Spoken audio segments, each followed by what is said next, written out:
ছাদখোলা গাড়িতে চড়ে নির্বাচনী প্রচারণা চালাচ্ছিলেন আর্জেন্টিনার প্রেসিডেন্ট জাভিয়ার মিলেই। কিন্তু এর মাঝেই ঘটে গেল বিপত্তি। প্রেসিডেন্টকে লক্ষ্য করে বোতল, পাথর এবং গাছের ডালপালা ছুঁড়ে মারলেন বিক্ষোভকারীরা।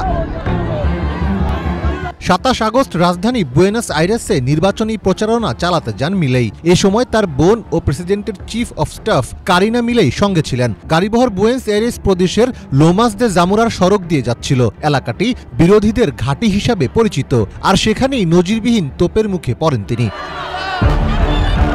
হঠাৎ ভিড়ের মধ্যে তাকে ইট, পাথর এমনকি বোতল সহ অন্যান্য জিনিসপত্র ছুড়তে শুরু করে বেশ কয়েকজন উত্তেজিত জনতা, যার কয়েকটিতে আঘাতপ্রাপ্ত হন প্রেসিডেন্ট মিলেই। পরিস্থিতি বুঝতে পেরে গাড়ি নিয়ে দ্রুত স্থান ত্যাগ করেন তিনি। এ সময় গাড়িকেও ধাওয়া করেন কয়েকজন বিক্ষোভকারী। প্রেসিডেন্ট ঘটনাস্থল ত্যাগ করার পরও দুপক্ষের সমর্থকেরা হাতাহাতিতে জড়িয়ে যান। এ সময় বিক্ষুব্ধ জনতাদের সরকারের বিরুদ্ধে বিভিন্ন স্লোগান দিতে দেখা যায়। অনেকের মতে বিরোধী দলের শক্ত ঘাঁটি জেনেও এই এলাকায় প্রেসিডেন্টের আসার উদ্দেশ্য ছিল জনগণকে উস্কে দেওয়া। গত 18 মাস ধরে তিনি আমাদের সাথে প্রহসন করে যাচ্ছেন। এতদিন তিনি বিভিন্ন দেশে ঘুরেছেন, আর এখন এসেছেন নির্বাচনী প্রচারণা করতে। স্কুল, কলেজ, হাসপাতাল, রাস্তা সহ বিভিন্ন কাজ এখনো বন্ধ। এসব দেখভাল করা তার কর্তব্য ছিল, কিন্তু তিনি পারেননি। আমরা এখানে প্রতিবাদ করতে এসেছি। ক্ষোভ প্রকাশ করা আমাদের মৌলিক অধিকার।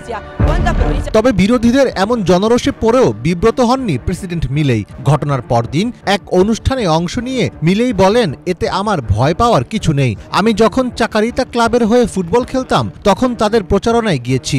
আপনাদের ধারণা নেই আমি কতবার পাথরের বৃষ্টির মধ্যে পড়েছি। 2023 সালে মিলেই ক্ষমতায় আসার পর 2500-এরও বেশি সরকারি কর্মচারী বরখাস্ত হয়েছেন।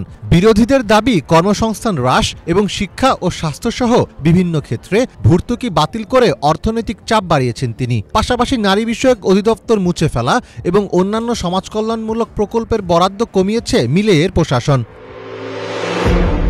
মার্কিন ধনকুবের ইলন মাস্কের সঙ্গে বিশেষ সখ্যতা রয়েছে মিলেইয়ের। ব্যবসা ও বিনিয়োগ নিয়ে আলোচনার জন্য একাধিকবার মিলিত হয়েছেন এ দুজন। ফলে অনেকের অভিযোগ, ইলন মাস্কের নীতি অনুসরণ করেই সরকারি ব্যয় কমাতে আগ্রাসী হয়ে উঠেছিলেন প্রেসিডেন্ট মিলেই। সম্প্রতি মিলেইয়ের বোন কারিনা ও কয়েকজন রাজনীতিবিদের বিরুদ্ধে দুর্নীতির অভিযোগ ওঠে, যার একটি অডিও লিক প্রকাশিত হয়। দেশজুড়ে এই ঘটনা ব্যাপক তোলপাড় সৃষ্টি করে। আগামী 7 সেপ্টেম্বর বুয়েনোস আইরেস প্রদেশে স্থানীয় নির্বাচন হবে, আর অক্টোবরে হবে মধ্যবর্তী নির্বাচন। দুটো নির্বাচনই মিলেইয়ের জন্য অত্যন্ত গুরুত্বপূর্ণ। এর মাধ্যমে তিনি তার সরকারের ক্ষমতার মেয়াদ বাড়ানোর সুযোগ পাবেন। মীর ফজলে রাব্বি, বাংলা ভিশন।